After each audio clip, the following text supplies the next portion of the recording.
à tous. J'ai hâte de pouvoir vous voir et échanger. Voilà, mais je démarre directement donc sur notre sujet qui traite de l'optimisation des deux points de vente qui potentiellement peuvent exister aujourd'hui, qui sont un point de vente physique, un magasin, et puis un point de vente digital via un site internet. Et l'objectif donc de notre échange et de ma présentation, c'est de voir aujourd'hui quelles sont les best practices, qu'est-ce qu'on peut travailler à la fois dans les fondamentaux sur ces deux sujets, et puis qu'est-ce qui va arriver demain. Et le seul objectif qui vaille, c'est ça, c'est vraiment au service du développement de l'entreprise et de sa rentabilité. Voilà. Je commence quand même par me présenter, si j'arrive à passer voilà, slide, c'est bon. Donc, on travaille pour des clients, nous, chez Innoview, très variés. Vous en voyez quelques exemples. Et on est vraiment, justement, complètement orienté ROI, c'est-à-dire développement de l'entreprise. On monitore les résultats de l'entreprise avant et après l'émission. Vous le voyez là. Qu'est-ce qu'on travaille pour les entreprises ensuite, comment est-ce qu'on les accompagne on les accompagne en gros sur leur stratégie marketing, c'est-à-dire mieux identifier, mieux cerner les marchés à potentiel, mieux valoriser les offres et puis faire évoluer les circuits de distribution, les modes de distribution et les modes de commercialisation et de communication. Comment est-ce qu'on s'y prend pour ça? Eh bien, on fait ou bien des missions one-shot, ou ça peut être via des abonnements, mais en tout cas, on travaille sur vraiment deux aspects. C'est d'abord vraiment la compréhension des clients et des prospects de l'entreprise, c'est-à-dire vraiment la compréhension extrêmement fine des parcours d'achat des clients, avec notamment j'en vois pas mal d'anglicismes, j'espère que vous ne serez pas trop choqués les uns et les autres. Les pains et les gains, c'est-à-dire voilà, les insatisfactions et les axes de satisfaction des clients et prospects finaux. Et une fois qu'on a vraiment très bien compris leur parcours d'achat, qu'on bien évidemment on cerne avec précision aussi l'environnement, c'est-à-dire les tendances, la concurrence, là, à ce moment-là, on peut travailler de façon très collaborative avec les équipes de dirigeants de l'entreprise sur l'amélioration des offres et puis de tout ce qui concerne la gestion de la relation client. Voilà. Alors, pour démarrer sur notre sujet, je vous montre ici un tunnel d'achat. On va traiter là, aujourd'hui, nous, du site Internet et du magasin physique. On va se focaliser là-dessus, mais ils ne peuvent être efficaces que s'ils sont reliés intelligemment à d'autres moyens dans un tunnel d'achat. Évidemment, voilà, si on dit site, évidemment, il faut travailler sur un référencement. Le magasin est relié aussi aux rendez-vous commerciaux, aux aspects de la relation téléphonique, avant, après une visite en magasin, tous ces éléments que vous voyez apparaître là dans le tunnel d'achat, aux réseaux sociaux, mais aussi de façon plus traditionnelle à des médias offline, c'est-à-dire plus physiques, des grands médias, des salons, des foires, des programmes de fidélité. Donc là, voilà, je me focalise sur ces deux aspects-là, mais quand on travaille le site internet et le magasin, on doit les travailler en les intégrant dans ce système global. L'objectif très concrètement, aussi bien pour le magasin que pour le site e-commerce, c'est quoi? C'est augmenter le trafic, c'est-à-dire faire en sorte qu'on ait plus de visiteurs, aussi bien sur l'un que sur l'autre. Les visiteurs, c'est bien, mais il faut les transformer. Donc, c'est aussi améliorer les taux de conversion d'étape en étape. Vous avez en bas, je ne les ai pas présentés, mais les 5 étapes du tunnel d'achat. Voilà, transformer la notoriété en attrait et puis en acte d'achat. Alors, quelques éléments du contexte maintenant sur qui concernent le site internet et puis le magasin. On parle beaucoup d'internet et de la digitalisation de la vente, mais il ne faut pas oublier que tout secteur d'activité confondu, 90% des ventes en B2C, puisque là, je ne vais traiter, on en a discuté de ça avec Aurélien, que de B2C. On pourrait travailler sur des aspects aussi B2B. Les règles de fonctionnement ne sont pas tout à fait les mêmes, donc là, on est bien dans un contexte B2C. Donc, quels que soient les secteurs d'activité, en moyenne, 90% des achats se font en magasin. Seulement aujourd'hui, 10% sur Internet. Ce chiffre varie bien évidemment selon les secteurs d'activité. La croissance, bien évidemment, est la plus forte sur le digital. Le plus 12%, ce que vous voyez, c'est la croissance pour le premier trimestre 2019. En 2018 par rapport à 2017, la croissance a été de plus 13,4%. Voilà.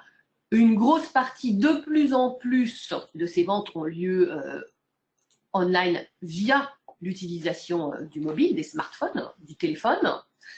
Et puis, même chose, on assiste à une croissance de la part des ventes qui sont faites via les places de marché, comme par exemple Amazon. Je fais un tout petit aparté sur 44% de ventes réalisées sur des articles de seconde main. C'est une tendance qui est en train là, complètement d'exploser. Ça. Donc voilà dans quel contexte on se trouve. Alors, pour vous donner vraiment des éléments concrets, je vais commencer par, avant de vous parler des solutions, c'est-à-dire amélioration du magasin, amélioration du site internet, on va commencer par les consommateurs, parce que ça n'a de sens que pour répondre aux attentes de vos consommateurs. C'est eux, in fine, qui ont le pouvoir de décision entre leurs mains, et ce sont eux qu'il faut séduire. Donc ce sont eux, au démarrage, qu'il faut comprendre. Donc on va essayer de voir. Là, je parle de façon très globale, même si bien sûr on est chez DG Police. Nous, on travaille chez InnoView régulièrement dans ces secteurs d'activité du végétal pour les différentes filières. D'ailleurs, que ce soit chez les producteurs ou chez les distributeurs, vous avez vu peut-être quelques exemples d'entreprises qu'on accompagne dans ces secteurs-là. Les consommateurs. Alors, qu'est-ce qui bouge chez les consommateurs? Qu'est-ce qui évolue chez les consommateurs? Quelles sont leurs grandes attentes aujourd'hui?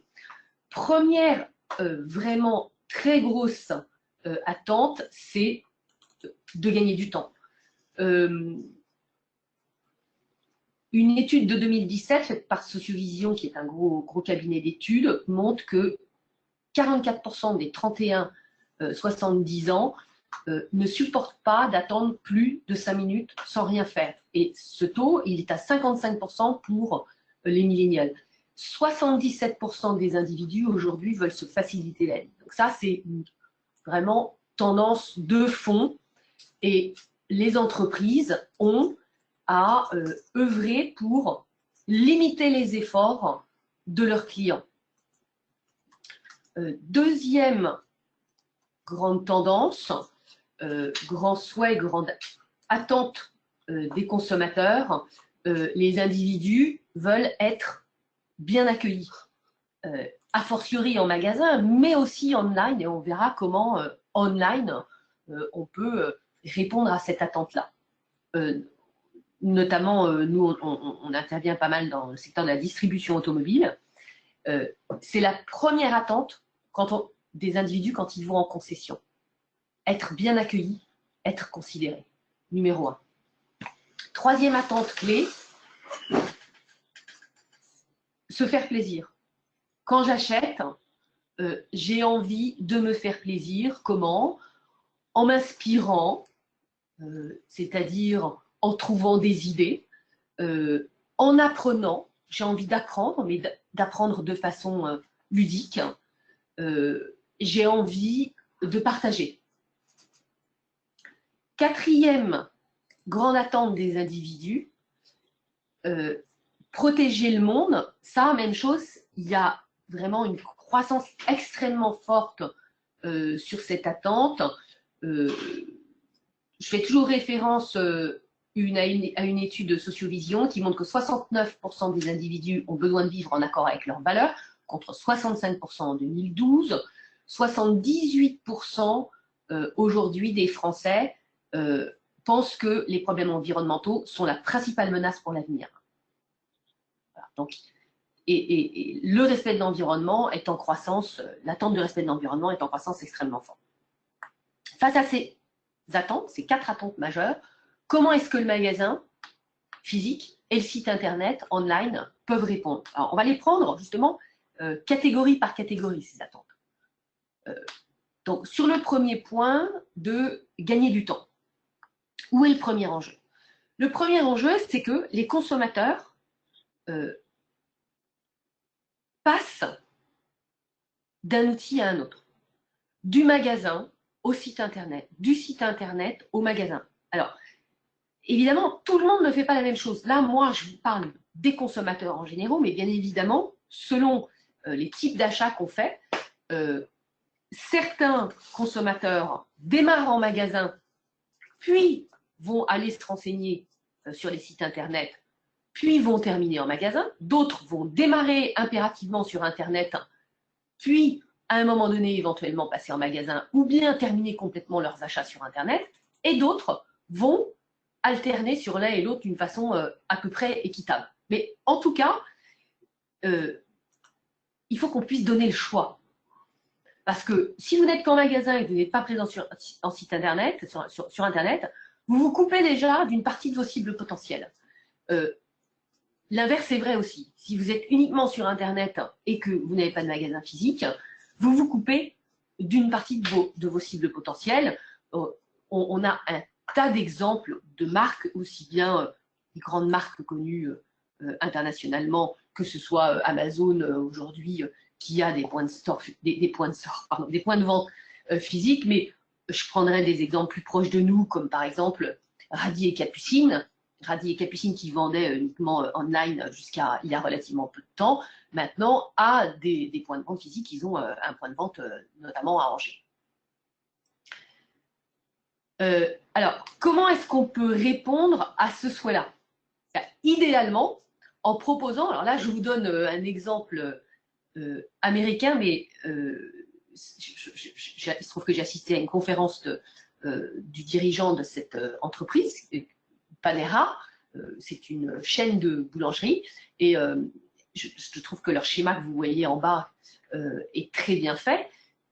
Pour atteindre la totalité des cibles potentielles, parce que là on est vraiment sur une cible vraiment très mass market, et il donne toutes les possibilités, vous le voyez en bas. C'est-à-dire qu'on peut téléphoner le matin, réserver son pain, passer le prendre le soir, là, sur, vous voyez, le petit 1 du schéma, votre commande est prête, et à ce moment-là, je rentre dans la boutique, je l'attrape, pas besoin d'avoir de vendeur puisque j'ai payé en ligne le matin au moment de faire ma commande. Je peux aussi passer avec ma voiture et l'attraper en drive.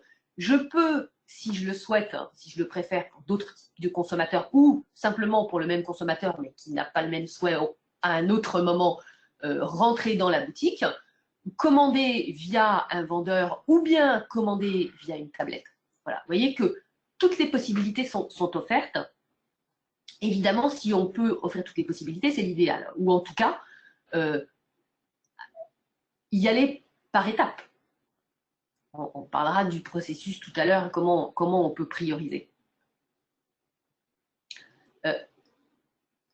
Alors, attendez, excusez-moi, mais j'ai l'impression, je suis absolument confuse, mais que je n'ai pas, je suis en train de m'apercevoir de ça, la bonne version du diaporama.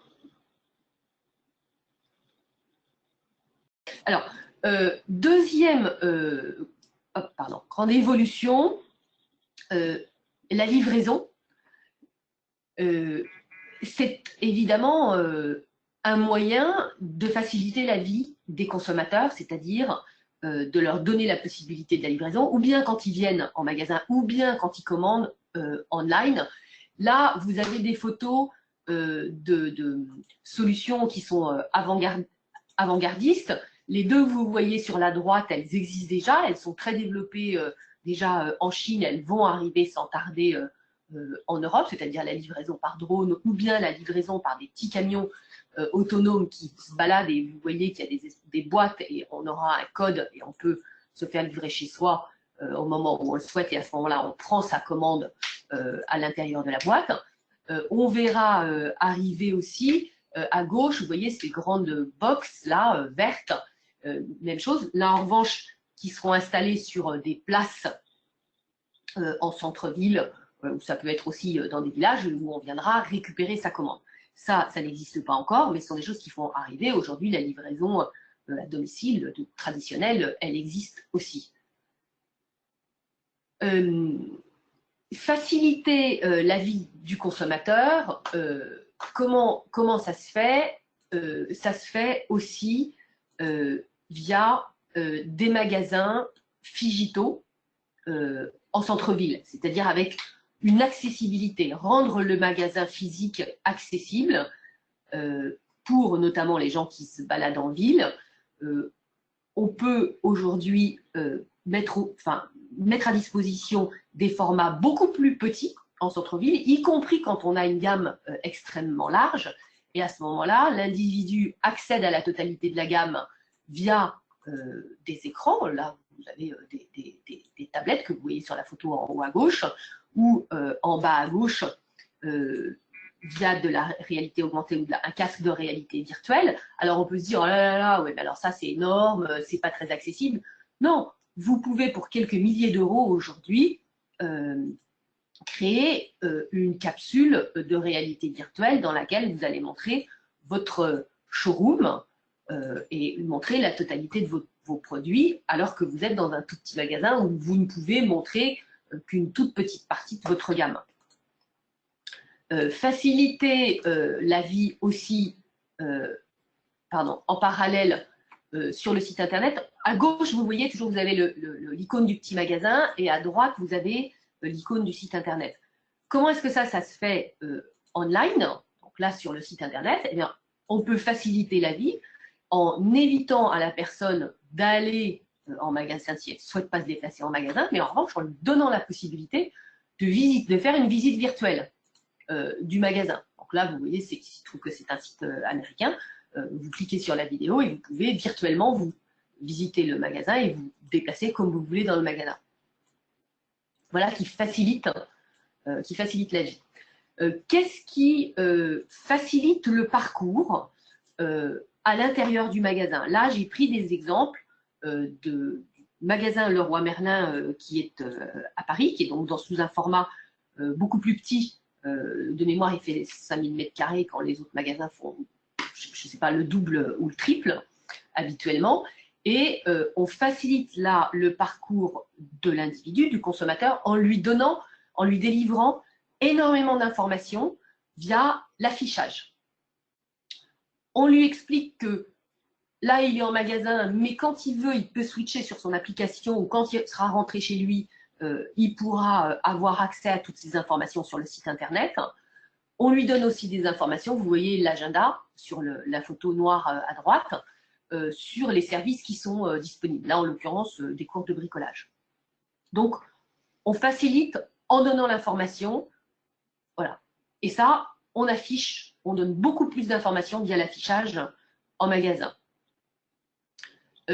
Sur les sites internet, on donne des informations aussi sur le cross-canal en disant livraison gratuite, oui, certes, mais aussi, vous voyez l'exemple Célio que je vous ai donné sur préparer votre visite en magasin en prenant un rendez-vous avec un vendeur.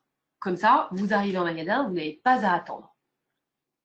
Voilà. Donc, l'idée, c'est de renvoyer sur l'un et sur l'autre en fonction des souhaits du consommateur en question.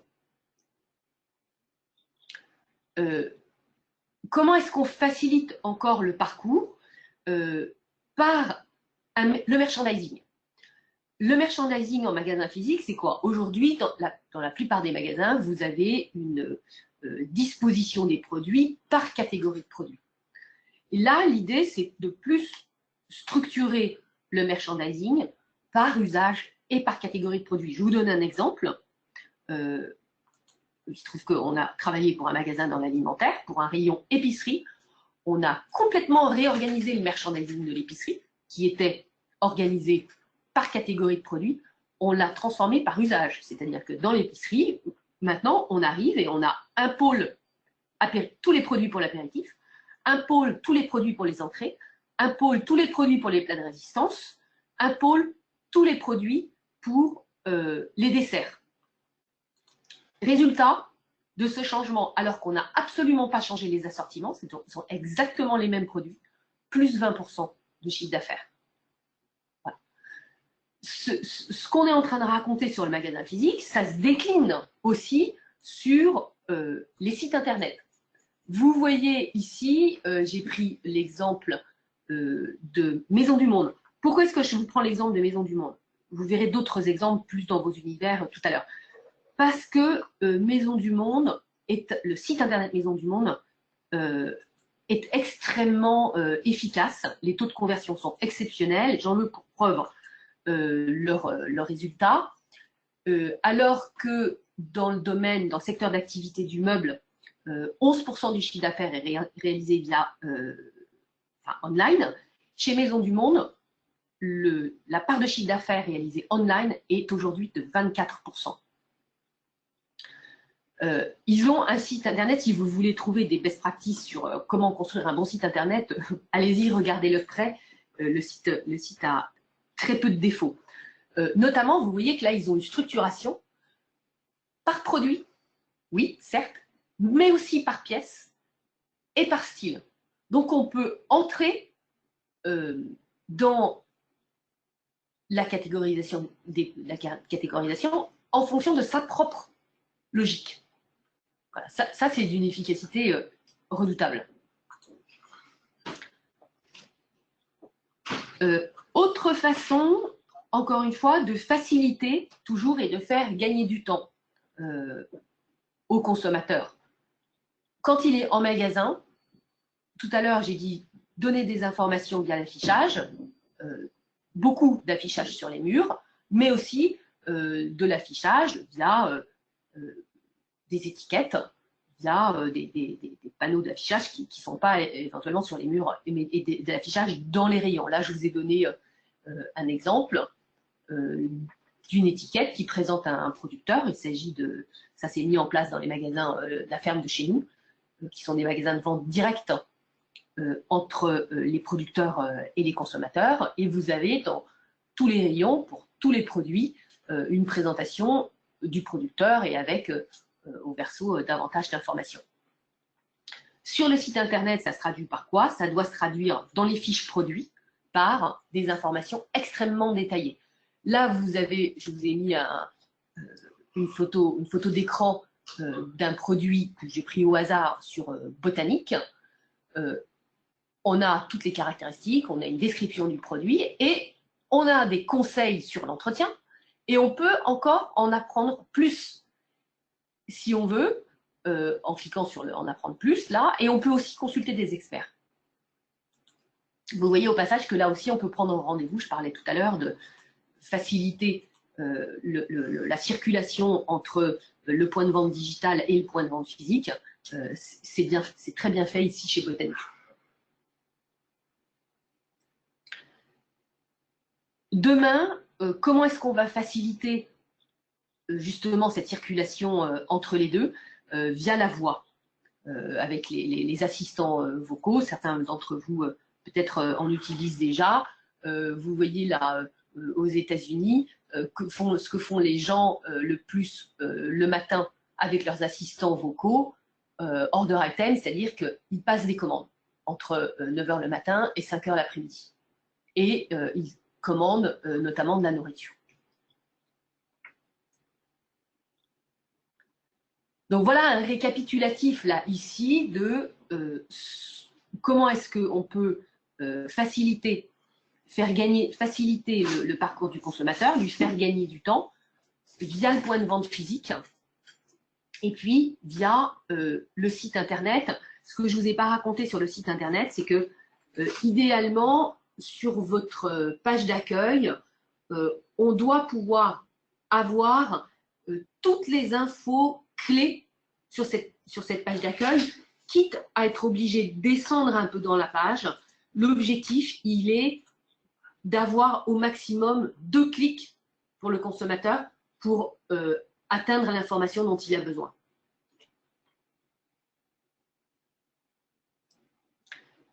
Je passe à la réponse, aux différentes réponses pour, à la deuxième attente des consommateurs, qui est de se faire plaisir. Comment est-ce qu'on peut les aider à se faire plaisir?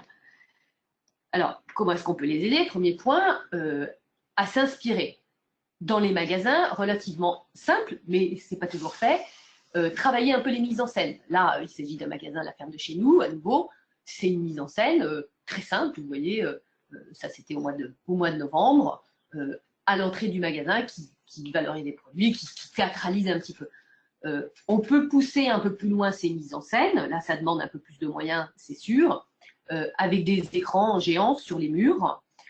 Et demain, vous verrez arriver dans les gondoles, ça n'est pas encore sorti, mais ça va venir, des écrans sur les gondoles, sur les linéaires carrément. Ça, comment est-ce qu'on peut aider le consommateur à s'inspirer sur les sites internet? Alors, ça, c'est des rubriques, heureusement, et c'est bien vu qu'on voit de plus en plus dans les sites internet, notamment, bien évidemment, là, j'ai donné des exemples dans l'ameublement. Là, de l'écran que je vous donne, je ne me souviens plus si je l'ai pris. J'ai dû le prendre aussi sur Maison du Monde, mais vous en avez aussi sur Botanique, sur les sites Truffaut, des onglets sur les tendances, sur les idées à prendre. Donc ça, c'est incontournable aujourd'hui dans les sites internet. On ne peut pas parler uniquement de ces produits et de ce qu'on vend. On doit aider le consommateur à trouver une solution pour ce qu'il a à résoudre. C'est-à-dire décorer une pièce de sa maison. Là, en ce moment, la décorer avec des objets de Noël, c'est structurer une bande dans son jardin ou aménager l'ensemble de son jardin. Voilà. Et donc, on peut lui donner des informations et l'aider pour ça. Il aime, comment est-ce qu'il se fait plaisir? Aussi en apprenant, de façon ludique. Comment est-ce qu'on peut proposer ça en magasin? Alors là, je vous ai donné 2 exemples. Un exemple de Apple, là il s'agit d'un atelier qui est organisé. Si vous allez dans les magasins Apple, quels qu'ils soient, que ce soit à Nantes, à Paris ou dans n'importe quel endroit dans le monde, ils proposent des ateliers tous les jours.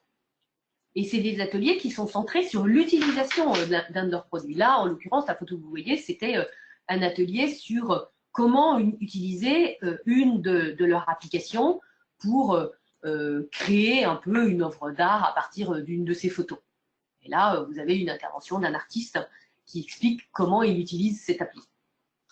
Et juste en bas, Ortelli, qui est un magasin qui a ouvert relativement récemment, qui est une jardinerie pour les jardins et balcons de centre-ville, ce qui est installé à Angers, ils proposent des ateliers dans leur magasin et des ateliers chaque mois. Ça, c'est en magasin. Qu'est-ce qu'on peut faire sur Internet?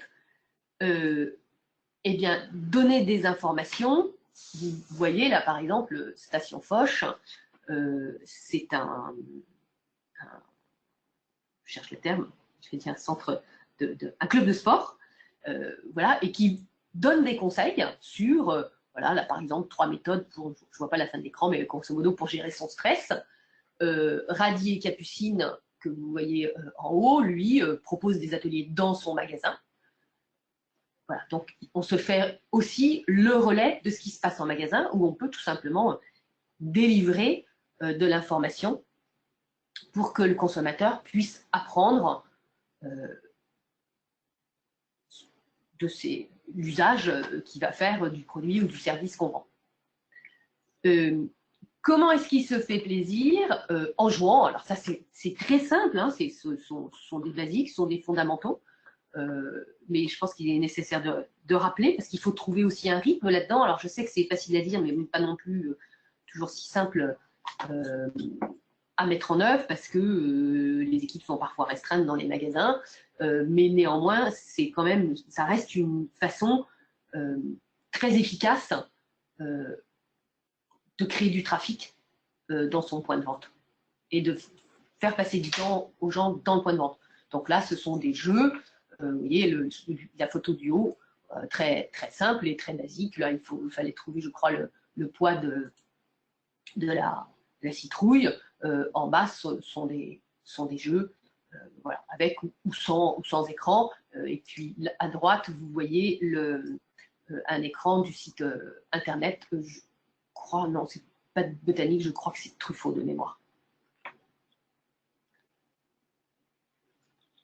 Donc, demain, je vais même plus loin en disant que comment est-ce que le magasin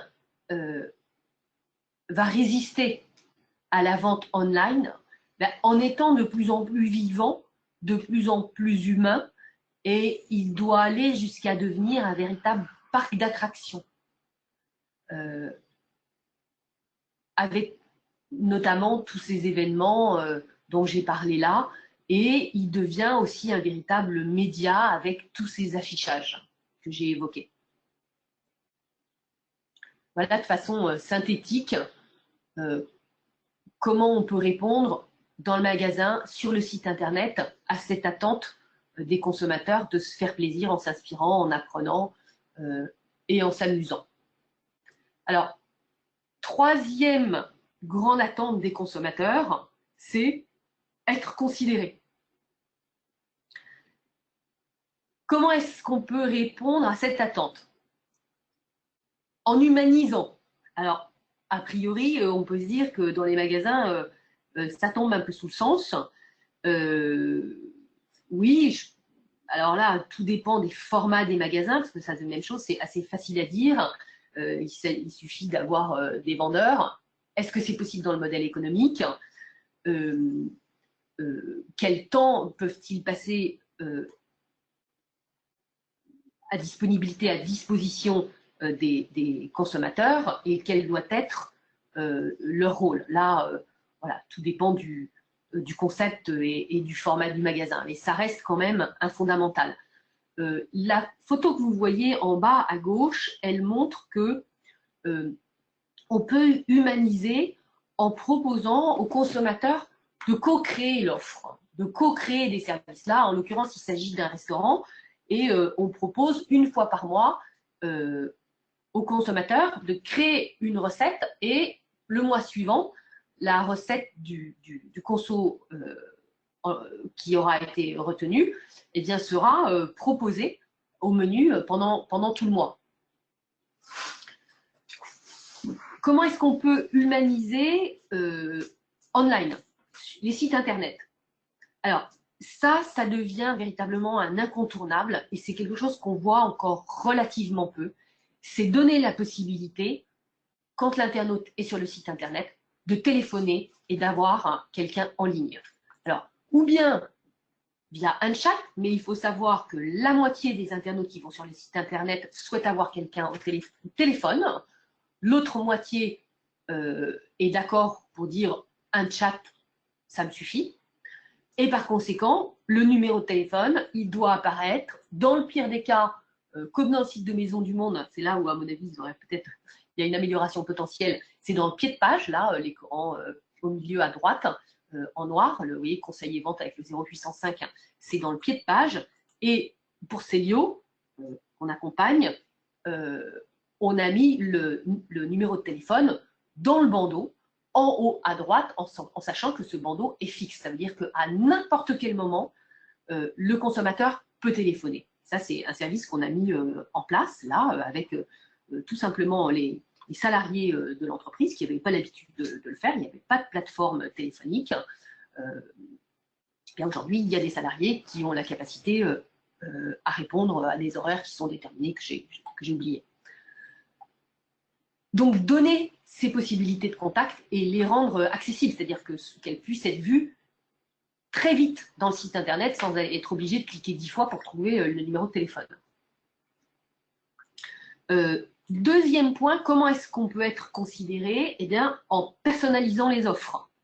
Alors, personnaliser les offres via une personnalisation des produits, c'est-à-dire un atelier dans le magasin. Là, je donne un exemple de coach qui vend des sacs. Donc, on peut, dans le magasin, il y a ce petit atelier que vous voyez là en bas à gauche, avec une personne qui s'occupe de ça, qui le fait sur place. Et selon la combinaison qu'on a demandé, le sac est prêt en 1 heure ou 2 et on peut agrémenter son sac, vous voyez, de différents petits pins, morceaux de cuir, couture, etc. On peut personnaliser. Comment est-ce qu'on peut personnaliser online? Via des configurateurs. Et là, il faut être attentif parce que tous les individus n'ont pas la même capacité à configurer de façon autonome. Donc, l'idéal, si on a une cible très large, c'est de pouvoir proposer aux consommateurs qui sont autonomes un outil de configuration qu'ils vont pouvoir utiliser tout seuls, un outil de configuration moins abouti, ou en tout cas un seul outil éventuellement avec 2 étapes où il va pouvoir démarrer une configuration, mais ensuite poursuivre la configuration avec un vendeur dans le magasin, ou troisième solution, apporter des éléments en magasin et faire la totalité de la configuration avec un vendeur dans le magasin. Il y a un tas d'applis aujourd'hui qui existent et qui peuvent être partenaires, tout simplement d'un site existant, d'une marque existante.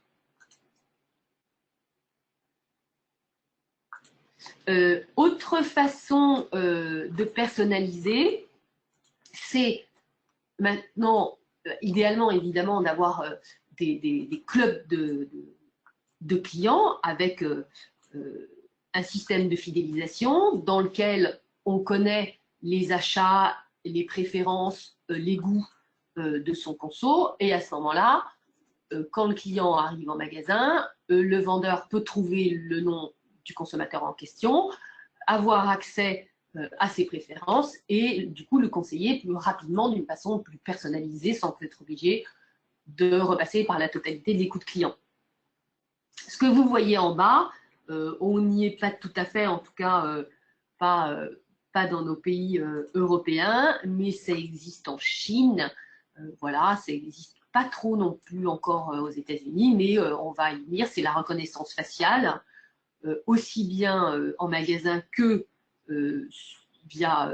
sur les sites internet, enfin via nos ordinateurs et les caméras. Et là, ça permettra aux vendeurs. Bon, là, je ne vais pas rentrer dans les considérations éthiques. Il y aurait de quoi en faire une conférence complète. Mais ça permettra en tout cas aux vendeurs de même pas avoir besoin de questionner la personne sur qui elle est, mais de savoir directement qui elle est. Vous avez ici un récapitulatif de la façon dont on peut mieux œuvrer avec son site internet, avec son magasin, pour que les consommateurs se sentent véritablement considérés. Dernier point, je passerai assez rapidement là-dessus. Il y a une attente vraiment de plus en plus forte, qui n'aura échappé à personne, des individus de protéger le monde, aussi bien de protéger les populations que de protéger l'environnement. Et là, comment est-ce qu'on peut le faire, ça? Comment est-ce que les marques peuvent le faire? Là, il se trouve que je vous ai donné des exemples américains, mais je pourrais tout à fait vous donner des exemples français. Non, j'en ai un ici, avec la Fondation Nature et Découverte. Ben, là, il s'agit de délivrer le contenu approprié, aussi bien en magasin que sur son site internet, sur ce qu'on fait avec ses produits via des fondations, avec des services, peut-être le Too Good To Go. Voilà, il y a un tas de possibilités pour tout simplement montrer les actions qu'on mène sur ce registre-là. ou avoir carrément un positionnement de son entreprise, de sa marque, vraiment sur ces aspects de responsabilité sociale et environnementale, comme c'est le cas, par exemple, de la ferme de chez nous que j'évoquais tout à l'heure, qui est un magasin direct du producteur au consommateur et qui donc permet de limiter le transport parce que la totalité des produits viennent de moins de 100 km du magasin et enfin, les agriculteurs sont correctement, décemment rémunérés, etc. Voilà, ça touche à sa fin. Alors là, beaucoup d'idées. Comment est-ce qu'il faut s'y prendre? Je sais que tous ceux-là, vous qui assistez au webinaire, vous avez des profils différents, vous venez de structures extrêmement différentes. Donc, je vous donne des règles relativement générales. Quelques étapes clés d'un processus. Quand on veut s'améliorer sur ces points-là, bon, évidemment, le plus gros challenge, c'est fixer des priorités en fonction de sa maturité en point de vente physique, de sa maturité avec son site internet et en fonction de ses propres goûts, quand on est une petite structure, bien évidemment la cohérence avec la stratégie de l'entreprise quand on est dans une entreprise qui est plus grosse.